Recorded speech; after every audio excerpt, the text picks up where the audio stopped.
مستنيرا أشهد أن لا إله إلا الله وحده لا شريك له وأشهد أن محمدا عبده ورسوله اللهم صل وسلم على سيدنا محمد وعلى آله وصحبه أجمعين أما بعد فيا عباد الله اتقوا الله حق تقاته ولا تموتن إلا وأنتم مسلمون فقال الله تعالى في كتابه الكريم أعوذ بالله من الشيطان الرجيم بسم الله الرحمن الرحيم إنا أعطيناك الكوثر فصل لربك وانحر إن شانئك هو الأبتر صدق الله العظيم. Masyaallah muslimin muslimat rahimakumullah, sidang salat Idul Adha yang dimuliakan oleh Allah Subhanahu wa taala. Puji dan syukur marilah senantiasa kita panjatkan kepada Allah Subhanahu wa taala yang atas rahmat dan kepemurahannya kita diberi kesempatan oleh Allah untuk menjadi saksi sekaligus mengenang pengorbanan 3 anak manusia pilihan sepanjang zaman, yakni Nabi Allah Ibrahim, Siti Hajar, dan Nabi Allah Ismail dalam mentaati perintah Allah. Pengorbanan mereka yang luar biasa itu kemudian diabadikan oleh Allah SWT dengan ditetapkannya hari pengorbanan mereka itu sebagai hari raya Idul Adha seperti yang kita rasakan pada saat sekarang ini atau kita rayakan pada saat sekarang ini. Salawat dan salam tidak lupa juga kita sanjungkan kepada Nabi besar kita Muhammad SAW, manusia pilihan sepanjang zaman, Muhammad Rasulullah SAW beserta keluarga, sahabat dan seluruh pengikutnya hingga akhir zaman. Pada hari yang agung dan kesempatan yang mulia ini, saya berwasiat kepada diri saya sendiri dan juga kepada para jemaah semua, marilah senantiasa kita tingkatkan keimanan dan ketakwaan kita kepada Allah SWT. Karena keimanan dan ketakwaan inilah yang akan menjadi modal dasar keselamatan kita, baik itu selamat dunia dan selamat di akhir hari nantinya. Masa muslimin muslimah rahimakumullah, hari ini kita mengenang kembali pengorbanan yang sangat berat dan luar biasa dari 3 anak manusia, yaitu Nabi Allah Ibrahim, Siti Hajar, dan Nabi Allah Ismail. Sebagai orang tua, Nabi Allah Ibrahim dan Siti Hajar mengikhlaskan putra kesayangan mereka untuk dikorbankan demi ketaatan mereka kepada Allah. Terlebih bagi Nabi Ibrahim sebagai manusia biasa, tentunya beliau merasa berat hati untuk mengorbankan putra kesayangan yang kehadiran telah beliau tunggu selama berpuluh-puluh tahun itu. Tapi demi menjalankan perintah Allah, beliau pun mengikhlaskannya. Di sisi lain, sebagai putra, Nabi Ismail ternyata juga dengan ikhlas hati menerima perintah berat itu sebagai wujud ketaatan kepada Allah SWT dan bukti kebaktiannya kepada orang tuanya. Sungguh kisah agung keluarga mulia ini telah diabadikan oleh Allah Subhanahu wa taala dalam Al-Qur'an. A'udzu billahi minasyaitonir rajim. Bismillahirrahmanirrahim. Rabbi habli minas sholihin fabassarnahu bighulamin halim falamma balagha ma'u sa'ya qala ya bunayya inni ara fil manami anni asbahuka fanzur madza tara qala ya bin ma tu'ar satajiduni insyaallah minas sabirin.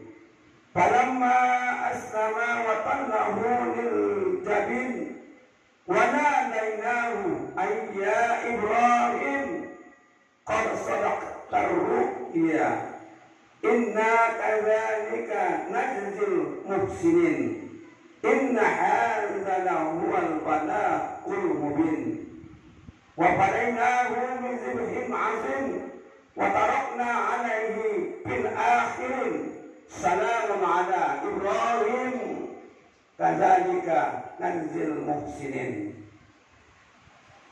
Yang artinya, ya Tuhanku, anugerahkanlah kepadaku seorang anak yang termasuk orang yang saleh, maka kami beri dia kabar gembira dengan seorang anak yang amat sabar.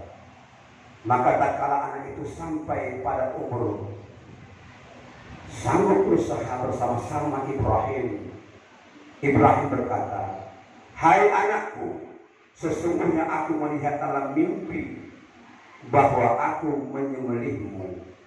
Maka pikirkanlah pendapatmu." Ia menjawab, "Hai bapakku, kerjakanlah apa yang diperintahkan kepadamu. Insya Allah kamu akan mendapatiku termasuk orang-orang yang sabar. Kamu akan mendapatiku termasuk orang-orang yang sabar," kata Allah. Tak kala keduanya telah berserah diri dan Ibrahim membaringkan anaknya atas pelipisnya, nyatakanlah kesabaran keduanya. Dan kami panggil dia, "Hai Ibrahim, sesungguhnya kamu telah membenarkan mimpi itu. Sesungguhnya demikianlah kami memberi balasan kepada orang-orang yang berbuat baik. Sesungguhnya kamu telah membenarkan mimpi itu. Sesungguhnya demikianlah kami berikan balasan kepada orang-orang yang berbuat baik. Dan kami tebus anak itu dengan seekor sembelihan yang besar. Kami abadikan untuk Ibrahim itu pujian yang baik di kalangan orang-orang yang kemudian yaitu kesejahteraan dilimpahkan atas lain. Demikianlah kami memberi balasan kepada orang-orang yang berbuat baik." Al-Quran surat As-Saffat ayat 100 sampai 110.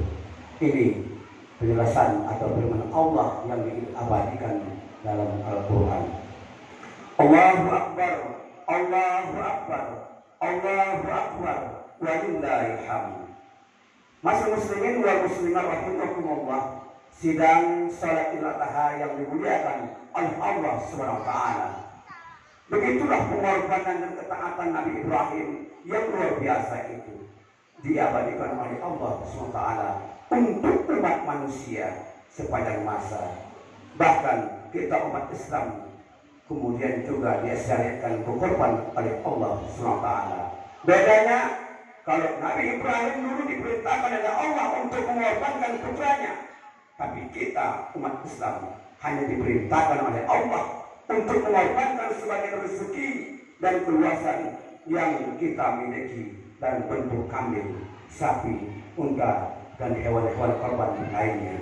Maka alangkah sangat keterlaluan jika ada di antara kita umat Islam yang mempunyai kemampuan dan keluasan rezeki, tetapi ia tidak mau berkorban kambing, sapi, unta, dan apapun hewan lainnya.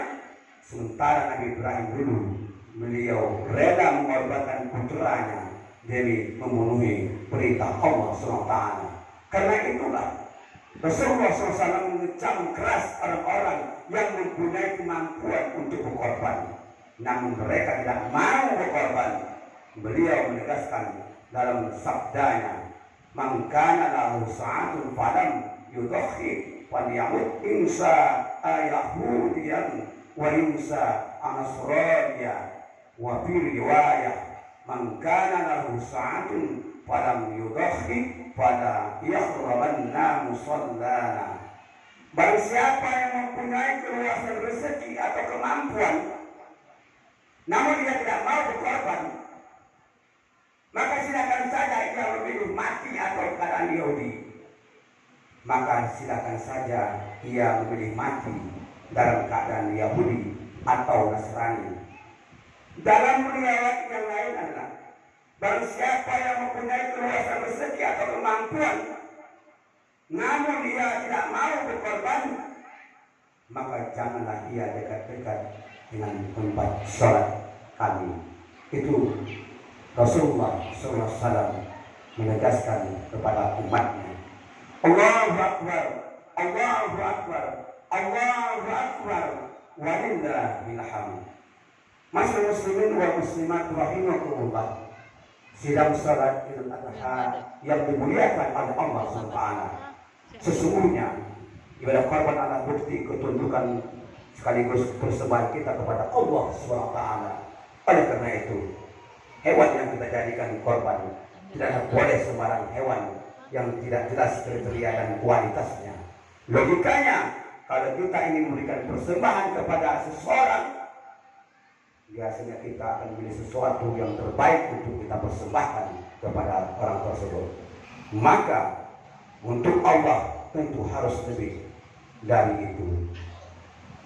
Mengenai pengorbanan dan persembahan seorang hamba kepada Tuhannya, bukan dilihat dari beberapa banyak ataupun berapa besar jumlah yang dikorbankan, akan tetapi keikhlasan hati yang diperhitungkan. Masyaallah muslimin muslimat rahimakumullah. Kita ambil kisah dalam Al-Quran bahwa ada dua putra anak Nabi Adam. Yang pertama pernikahan antara Nabi Adam dan Siti Hawa yang bernama Qabil dan Habil. Habil dan Qabil diperintahkan untuk dikorban oleh ayahnya, yaitu Nabi Adam alaihissalam. Qabil sebagai seorang petani, Qabil sebagai seorang